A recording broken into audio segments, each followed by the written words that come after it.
وَلْتَكُن مِّنكُمْ أُمَّةٌ يَدْعُونَ إِلَى الْخَيْرِ وَيَأْمُرُونَ بِالْمَعْرُوفِ وَيَنْهَوْنَ عَنِ الْمُنكَرِ وَأُولَئِكَ هُمُ الْمُفْلِحُونَ۔ السلام علیکم ورحمۃ اللہ وبرکاتہ۔ الحمدللہ رب العالمین والصلاة والسلام علی اشرف الانبیاء والمرسلین وعلی آلہ وصحبہ اجمعین، اما بعد فاعوذ باللہ من الشیطان الرجیم، بسم اللہ الرحمن الرحیم۔ لکل جعلنا منکم شرعۃ ومنہاجا، رب اشرح لی صدری ویسر لی امری واحلل عقدۃ من لسانی یفقہوا قولی۔ قابل احترام سامعین، آج بتاریخ 1 مئی 2023 بروز پیر جس کتاب کا تربیتی کورس شروع ہو رہا ہے، اس کتاب کا نام ہے منہج حق کی وضاحت۔ آج کے اس درس میں اس موضوع کو اختیار کرنے کا سبب کیا ہے، اور خاص طور سے اس موضوع کو سمجھنے کی ضرورت کیوں ہے، یہ آج ہم انشاءاللہ جانیں گے۔ منہج حق کی وضاحت، اس کی تفصیل، اور خاص طور سے باطل افکار اور نظریات سے انتباہ، یہ کام جو ہے ہر دور میں جاری رہا ہے، یہ کبھی بند نہیں ہوا ہے۔ اللہ کے رسول صلی اللہ علیہ وسلم اور جتنے بھی انبیاء آئے ہیں، جہاں اللہ کے نبی صلی اللہ علیہ وسلم نے توحید کی تعلیم دی ہے، وہیں ساتھ ساتھ میں شرک کیا ہے یہ بھی اللہ کے نبی صلی اللہ علیہ وسلم نے واضح کیا ہے۔ تو انبیاء جہاں اللہ رب العالمین کی عبادت کی طرف بلاتے تھے، وہیں ساتھ ساتھ میں اللہ کے علاوہ جو معبودان باطلہ ہیں، ان کی حقیقت، ان کی حیثیت سے بھی لوگوں کو آگاہ کرتے تھے۔ تو یہ وہ کام ہے کہ ہم ایک تو صحیح منہج جانیں۔ منہج کا معنی ہوتا ہے طریقہ کار، دین پر کیسے چلنا چاہیے۔ تو ایک تو صحیح منہج کی معرفت ہونی چاہیے کہ یہ راستہ صحیح راستہ ہے جس پر ہم چل رہے ہیں۔ تو ایک تو اس بات کا علم کہ مثلا ہم کو جانا ہے، یہاں سے جالنا جانا ہے، جالنا کی طرف جو روڈ جاتی ہے یا جو سڑک جاتی ہے، اس سڑک کی معرفت ہونی چاہیے کہ ہاں واقعی یہی روڈ ہے اور یہی سڑک ہے، یہی راستہ ہے جو جالنا ہم کو پہنچائے گا۔ تو ایک تو سیدھے راستے کی جانکاری ہونا چاہیے، اور دوسرے راستے کہاں کہاں خراب ہیں، اور کہاں کہاں جو ہے اس راستوں میں سے راستے نکلے ہوئے ہیں، یہ بھی جاننا ضروری ہے۔ کہیں ایسا نہ ہو کہ آدمی اسی کو منزل مقصود سمجھ کر کے ادھر مڑ جائے۔ تو اس لیے جو صحیح منہج ہے، صحیح طریقہ کار ہے، وہ بھی ہم کو جاننا، ہمارے لیے جاننا ضروری ہے۔ اور ساتھ ساتھ میں جو باطل افکار اور باطل نظریات ہیں، ان کی بھی وضاحت ضروری ہے۔ کہیں ایسا نہ ہو کہ صحیح فکر سمجھتے ہوئے، صحیح نظریہ سمجھتے ہوئے غلط نظریہ، غلط افکار ہم اپنا لیں اور اسی کو دین سمجھ بیٹھیں۔ تو یہ جو کام ہے یہ ہر دور میں جاری رہا ہے، اور خاص طور سے جب آپ کو کتاب و سنت کی روشنی میں صحیح منہج کا علم ہوگا، تبھی آپ جو مقصد زندگی اللہ رب العالمین نے ہمیں عطا کی ہے، اس مقصد کو ہم پورا کر سکتے ہیں۔ کتاب و سنت میں جا بجا جگہ جگہ، چاہے وہ قرآن ہو یا اسی طرح سے اللہ کے نبی صلی اللہ علیہ وسلم کے سنت ہو، ہر جگہ سلف امت کے منہج پر چلنا اور اس منہج کو لازم پکڑنے کا حکم دیا گیا ہے۔ اور قرآن نے اور اللہ کے نبی صلی اللہ علیہ وسلم نے اپنے فرامین سے بار بار ایک چیز سے منع کیا ہے، وہ ہے گروہ بندی، تفرق، اس سے منع کیا گیا ہے. اور خاص طور سے کفار و مشرکین، یہود و نصارہ اور ان جیسے افکار و نظریات رکھنے والے لوگ، ان کے راستوں سے روکا گیا ہے. اللہ فرماتے ہیں ان الذین فرقوا دینہم وکانوا شیعا لست منہم فی شیء. اللہ فرماتے ہیں کچھ لوگ ایسے ہیں جنہوں نے دین کو جدا جدا کر دیا، ٹکڑے ٹکڑے کر دیا اور گروہ گروہ بن گئے. لست منہم فی شیء، آپ کا ایسے لوگوں سے کوئی تعلق نہیں ہے، کوئی تعلق نہیں ہے. اسی طرح سے اللہ یہ بھی فرماتے ہیں وَلَا تَكُونُوا مِنَ الْمُشْرِكِينَ مِنَ الَّذِينَ فَرَّقُوا دِينَهُمْ. اسی طرح سے مشرکین بھی مت بنو، اس لیے کہ انہوں نے اپنے دین کو ٹکڑے ٹکڑے کر دیا ہے. امام ابن کثیر رحمۃ اللہ علیہ جب اس آیت کی تفسیر کرتے ہیں تو لکھتے ہیں، کہتے ہیں کہ ہم سے پہلے کے جو ادیان تھے، یعنی اسلام سے پہلے جس بھی دین کے لوگ پیروی کرتے تھے، وہ لوگ دینی اعتبار سے الگ الگ نظریات رکھ کر کے اور وہ کیا ہو گئے، باطل افکار میں اور باطل فرقوں میں بٹ گئے. اور ان میں سے ہر فرقہ یہ سمجھتا تھا کہ وہی حق پر ہے. آج بھی ایسا ہے. آج 73 فرقے ہیں اور ہر ایک سمجھ رہا ہے کہ وہی حق پر ہے، جنت کی سرٹیفکیٹ اسی کے پاس ہے، اس سے جو جڑے گا وہی جنت میں جائے گا. ہر کوئی دعویٰ کر رہا ہے. یہاں تک کہ ایسے لوگ بھی ہیں جو جنت کے دروازے بھی تقسیم کر رہے ہیں. سمجھ رہے نا؟ اور یہ کہتے ہیں کہ ہمارے پاس آؤ اور اتنا نذرانہ دو، اس دروازے سے گزر جاؤ، جنت واجب ہو جائے گی. تو ایسے لوگ بھی ہیں. اللہ فرماتے ہیں کل حزب بما لدیہم فرحون.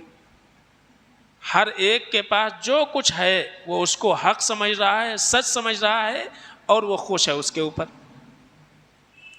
تو علامہ ابن کثیر رحمۃ اللہ علیہ فرماتے ہیں کہ یہ امت آپس میں کئی فرقوں میں بٹی ہوئی ہے، سب کے سب گمراہ ہیں سوائے ایک کے، جس کو اہل السنہ والجماعت سے تعبیر کیا جاتا ہے. اور وہ کون ہیں؟ وہ لوگ ہیں جو صحابہ کرام، تابعین، ان کے راستے پر چلنے والے لوگ ہیں. اللہ کے نبی جناب محمد مصطفیٰ صلی اللہ علیہ وسلم نے انہی کو فرقہ ناجیہ کہا ہے. جب صحابہ نے پوچھا کہ فرقہ ناجیہ یعنی نجات یافتہ گروہ کون ہے، کون نجات پائے گی، تو اللہ کے نبی صلی اللہ علیہ وسلم نے فرمایا وہ فرقہ وہ ہے جو اس منہج پر قائم رہے گا، اس طریقے پر قائم رہے گا جس طریقے پر آج میں اور میرے صحابہ ہیں. تو اللہ کے نبی صلی اللہ علیہ وسلم نے ایک طریقہ بتا دیا، ایک منہج دے دیا. آپ نے یہ تو بتا دیا کہ امت اتنے فرقوں میں بٹے گی، لیکن نجات کس کو ملے گی اور جنت میں کون جائے گا؟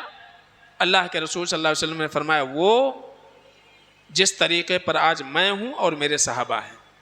تو جو بھی تلاش کر کے نبی کا طریقہ کیا ہے، صحابہ کا طریقہ کیا ہے، ان راستوں کو تلاش کر کے ان راستوں پر چلنے کی کوشش کرے اور اسی پر قائم و دائم رکھے، وہی جو ہے اہل السنہ والجماعہ ہے، اور وہی راستہ جنت تک پہنچانے کا راستہ ہے. باقی خود ساختہ جو راستے ہیں وہ جنت کی طرف تو نہیں پہنچانے والے ہیں. تو لہذا یہ جاننا بہت زیادہ ضروری ہے. اور اسی وجہ سے یہ جو کتاب ہے جس کو مختصر میں ہم کہتے ہیں منہج حق کی وضاحت، اس کتاب کو ایک عرب عالم ڈاکٹر ہشام بن عبد الملک بن عبداللہ آل الشیخ، یہ ان کا ایک رسالہ تھا، بیان المنہج الحق والتحذیر من جماعت الاخوان المسلمین و تنظیماتہم السریہ، یعنی منہج حق کی وضاحت اور فرقہ اخوان المسلمین اور اس کی خفیہ تنظیموں سے انتباہ. تو اخوان المسلمین کون ہیں اور ان سے نکلے ہوئے ان کے خفیہ تنظیمیں کون کون سی ہیں، ان کے افکار و نظریات کیا ہیں، ان کے آراء کیا ہیں، یہی اس کتاب میں انشاءاللہ ہم جاننے کی کوشش کریں گے. اور اس لیے جاننا ضروری ہے کہ یہ ایسا فرقہ ہے جو ہر دور میں ایک نئے نام سے ظاہر ہوتا ہے وہی خوارج، خارجی ہیں جو اللہ کے نبی صلی اللہ علیہ وسلم کے زمانے میں تھے اور یہ قیامت کے صبح تک رہیں گے. لیکن مسئلہ یہ ہے کہ ہر بار یہ چولا بدل کے آتے ہیں، نام بدل کے آتے ہیں. تو اگر ہم کو ان کے افکار معلوم رہے، نظریات معلوم رہے، تو نام کچھ بھی رکھ لو، اندر پروڈکٹ تو ہی رہے گا نا. سمجھ رہے نا؟ تو اگر ہم کو معلوم ہے کہ نظریہ ان کا یہ ہے، فکر ان کی ایسی ہے، تو یہ اپنا کچھ بھی نام رکھ کر کے آئیں، فوراً جب وہ بات کریں گے، منہ کھولیں گے، تو سمجھ میں آ جائے گا کہ یہ اہل السنہ والجماعہ کے منہج سے ہٹے ہوئے لوگ ہیں. اس لیے جاننا ضروری ہے.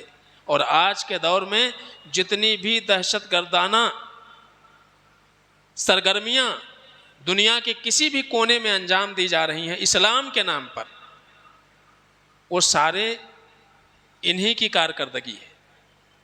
آج اسلام کو جو دنیا دہشت گرد والا دین کہہ رہی ہے، یا اس مسلمانوں کو دہشت گرد کہا جا رہا ہے، اس کی بنیادی وجہ یہی لوگ ہیں. لہذا ایسے لوگوں کی معرفت اور ایسے لوگوں کے نظریات سے واقفیت خاص طور سے آج کے دور میں ہر ایک کے لیے جاننا بہت زیادہ ضروری ہے.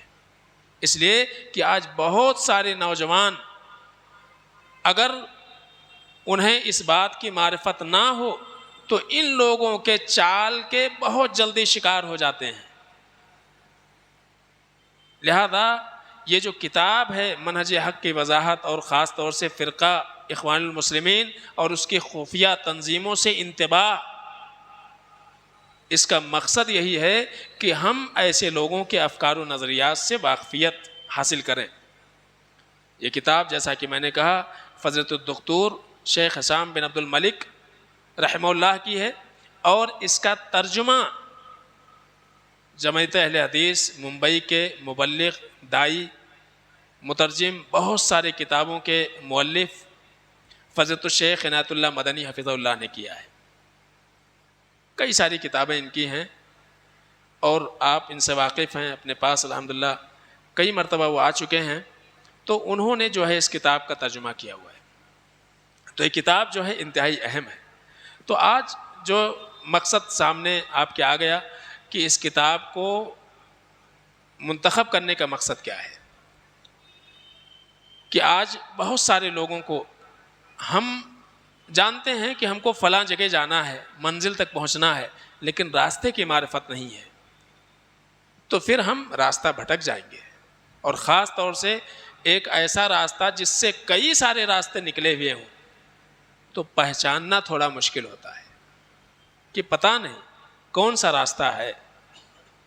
اس لیے صحیح منہج کیا ہے، دین پر چلنے کا صحیح طریقہ کار کیا ہے، اس سے واقفیت بہت زیادہ ضروری ہے. تو منہج جو ہے ایک ہی ہے.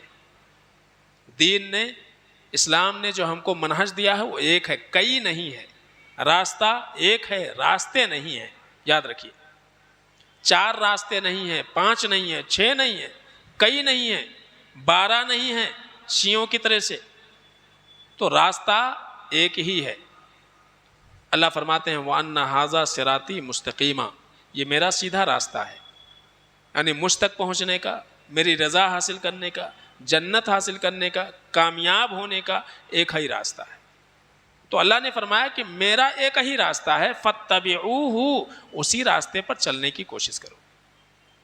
راستہ کون سا ہے پتہ کرنا ضروری ہے کہ بھئی اللہ والا راستہ کون سا ہے. آج تو بہت سارے لوگ اس بات کا دعویٰ کرتے ہیں ہم جس راستے پر چل رہے ہیں وہی اللہ والا راستہ ہے، وہی صحابہ والا راستہ ہے، اور یہ کہہ کر کے کئی سارے لوگوں کو اس راستے پر چلانے کی کوشش کرتے ہیں اور اس کی جانب دعوت دیتے ہیں. تو ہر کوئی دعوے دار ہے آج کے زمانے میں.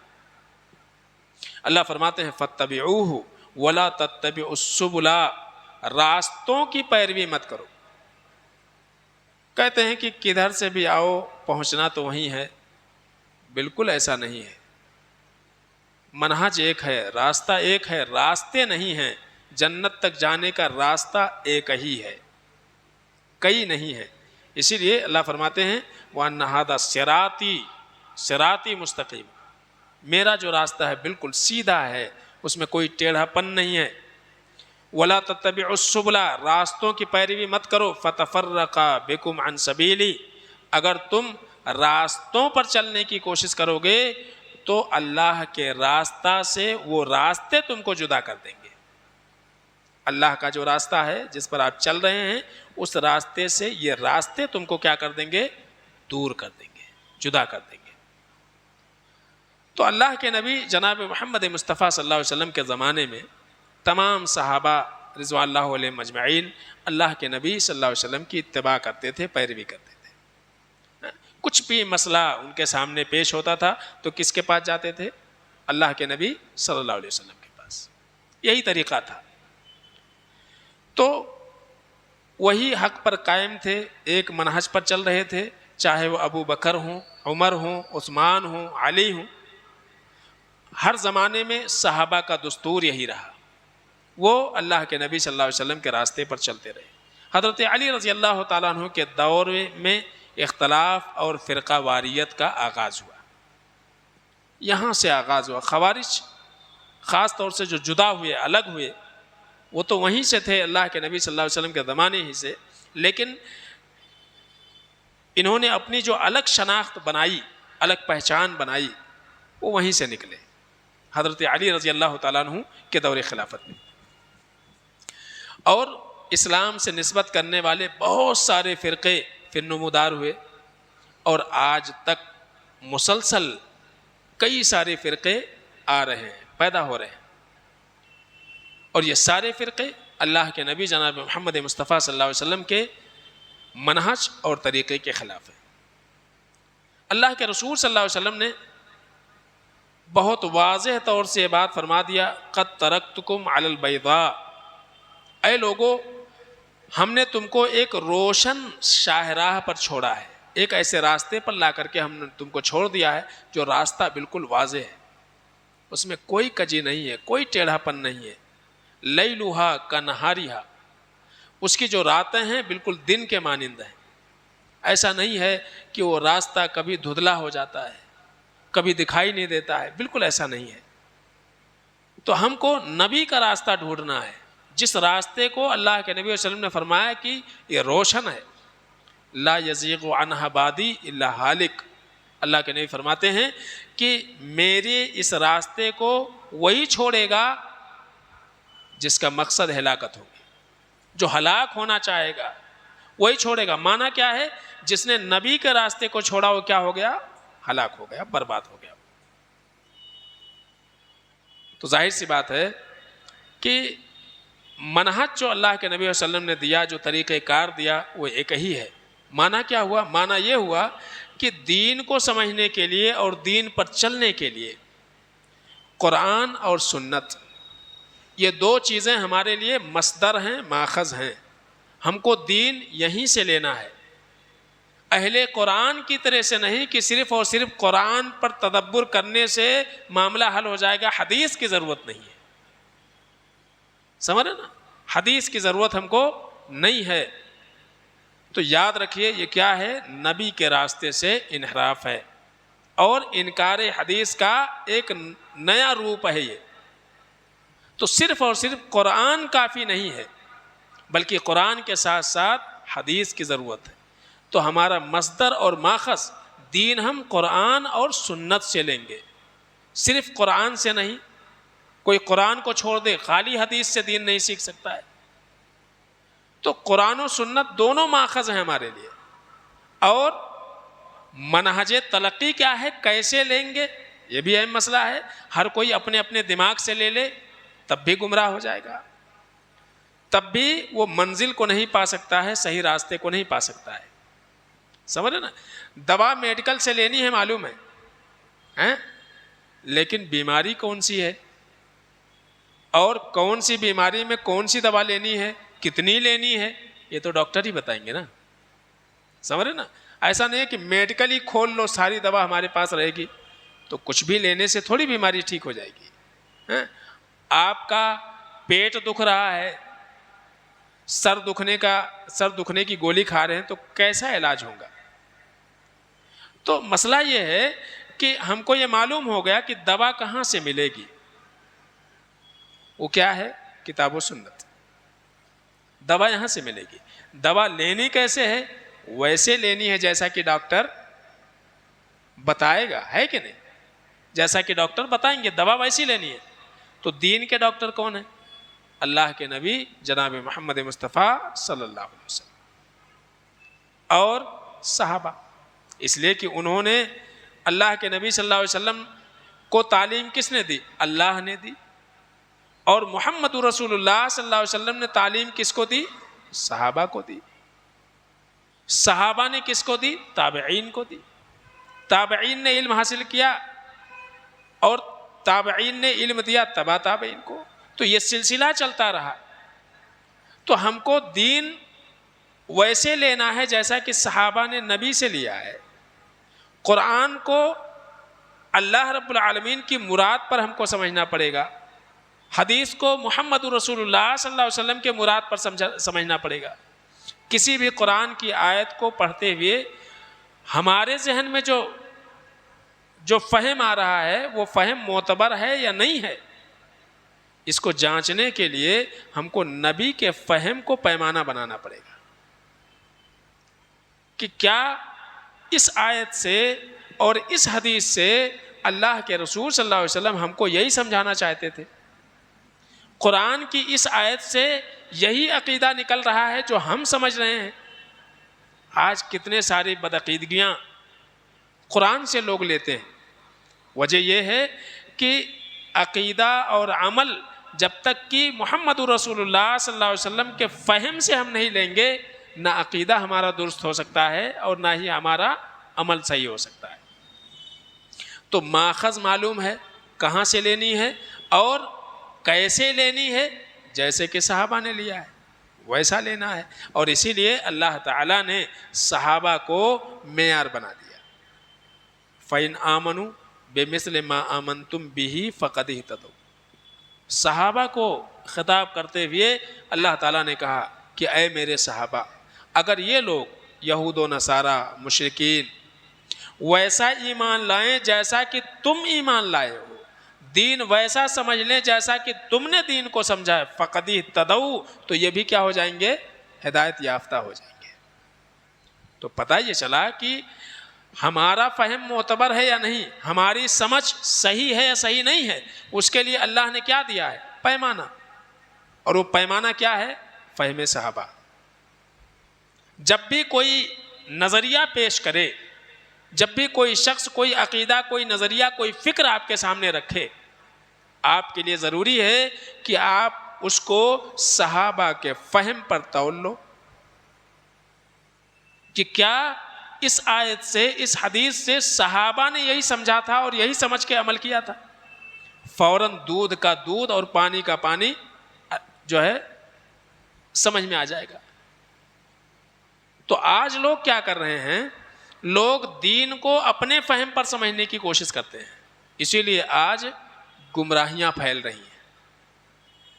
ہم نے یہ سمجھا ہے قرآن سے، ہم نے فلاں حدیث سے یہ سمجھا ہے اور اسی سمجھ کو ہم صحیح سمجھ رہے ہیں اور اسی کے اوپر عمل کر رہے ہیں. تو یہ جو چیزیں ہیں یہ انسان کو بھٹکانے کے لیے کافی ہیں. جب آدمی اپنے فہم کو معتبر سمجھنے لگے، اللہ نے صحابہ کے فہم کو پیمانہ بنایا ہے. ہر چیز جانچنے کا ایک پیمانہ ہوتا ہے. ہر انسان اپنا اپنا پیمانہ تھوڑی بنا لے گا. بھائی 1 کلو ہے، 1 کلو میں 1000 گرام ہوتا. سمجھ نا، دنیا میں یہی تو پیمانہ ہے. 1 کلو بولے تو کتنا؟ 1000 گرام. اب کوئی اٹھ کے کہے کہ نہیں بھائی ہمارے پاس جو کلو ہوتا ہے نا وہ 15,000 کا رہے گا تو ہم 1 کلو مانیں گے، کوئی بات ہی نہیں ہوئی. تو پیمانہ ایک بنا لیا گیا. تو اللہ تعالیٰ نے ایک پیمانہ دے دیا، وہ ہے صحابہ. ماخذ دے دیا، دین یہاں سے لو اور سمجھو کیسے، جیسے کہ صحابہ نے سمجھا تھا. ختم ہو گئی بات، سیدھی سی ہے. لیکن لوگ کیا کر رہے ہیں؟ صحابہ تک پہنچ ہی نہیں رہے ہیں. بیچ میں رک جا رہے ہیں. کوئی فہم لے لے رہا ہے امام ابو حنیفہ رحمۃ اللہ علیہ کی, کوئی فہم لے لے رہا ہے امام الشافعی رحمۃ اللہ علیہ کی, کوئی فہم لے لے رہا ہے امام مالک رحمۃ اللہ علیہ کی, کوئی فہم لے رہا ہے امام احمد بن حنبل رحمۃ اللہ علیہ کی, کوئی فہم لے رہا ہے عبد القادر جیلانی کی. اللہ نے ان کے فہم کو تھوڑی معیار بنایا ہوا ہے. ان کو تھوڑی کہا کہ ان جیسا ایمان لاؤ گے تو کامیاب ہو جاؤ گے. نہیں, صحابہ کے بارے میں کہا. صحابہ کے بارے میں اللہ نے یہ کہا ہے, ان کے بارے میں نہیں کہا ہے. تو بھائی پیچھے تو گئے لیکن تھوڑا اور پیچھے جاؤ, تابعین تبا تابعین صحابہ تک چلے جاؤ, صحابہ کے فہم کو دیکھ لو کہ فلاں مسئلے سے متعلق صحابہ کی رائے کیا تھی, معاملہ واضح ہو جائے گا. اور قرآن بار بار کہہ رہا ہے فَإِن تَنَازَعْتُمْ فِي شَيْءٍ فَرُدُّوهُ إِلَى اللَّهِ وَالرَّسُولِ. جب معاملے میں اختلاف ہو جائے, کوئی کچھ کہے کوئی کچھ کہے, تو کس کی بات صحیح, یہ جانچنے کے لیے پیمانہ کیا ہے, کتاب اللہ اور سنت رسول. وہاں چلے جاؤ کتاب اللہ میں یہ نظریہ ہے کہ نہیں, اللہ کے نبی صلی اللہ علیہ وسلم نے یہ فکر دی ہے یا نہیں. پھر دی ہے تو صحابہ نے کیا سمجھا تھا, کیا ان کے نظریے ایسے تھے, کیا ان کا عمل ایسا تھا, کیا ان کا عقیدہ ایسا تھا. وہیں پورا معاملہ واضح ہو جائے گا. تو منہج یہی ہے کہ ہم دین کو کیسے سمجھیں. تو ہمارے پاس ایک ہی منہج ہے, کئی نہیں. وہ منہج ہے کتاب اللہ سنت رسول. سمجھنا کیسے ہے, جیسے کہ صحابہ نے سمجھا تھا. بہت بات سیدھی ہے. اسی لیے اللہ کے نبی نے فرمایا کہ میں نے تم کو جس راستے پر چھوڑا ہے وہ راستہ بڑا واضح ہے, کوئی ٹیڑھا پن نہیں ہے اس میں. اس کی راتیں بھی دن کے مانند ہیں. لہذا وہی انسان بھٹکے گا جو بھٹکنا چاہے گا, ورنہ راستہ تو بہت سیدھا ہے. ہم کو معلوم ہے یہ سیدھا راستہ جا رہا جالنا کو, لیکن اور بھی راستے ادھر ادھر ہیں. ہم کو معلوم ہے یہ راستہ جا رہا, لیکن ہم جان بوجھ کے اگر ٹرن لے لیتے ہیں تو غلطی کس کی ہے. تو اللہ کے نہیں فرماتے ہیں لا یزیغ عنہا بعدی الا ہالک, میرے بعد اس سے وہی مائل ہوگا, وہی ہٹے گا جو ہلاک ہونے والا ہوگا. تو راستہ بالکل واضح ہے. تو ہم کہہ رہے ہیں بھائی پیچھے جاؤ, صحابہ کا فہم لے لو, معاملہ واضح ہو جائے گا. لیکن لوگ رک جاتے ہیں. تو ہم کو آج سمجھ میں آیا کہ اس کتاب کا درس کیوں ہو رہا ہے, اور اس کتاب میں جو کچھ بیان کیا گیا اس کو جاننا کیوں ضروری ہے, اور ساتھ ساتھ میں منہج کیا ہے. کیونکہ بات آئی منہج حق کی وضاحت. تو حق منہج اور صحیح راستہ کون سا ہے, اس کی پہچان کیا ہے, یہ آج ہم نے جانا. اللہ سے دعا ہے کہ العالمین ہم سب کو نیک عمل کی توفیق عطا فرمائے. آمین یا رب العالمین.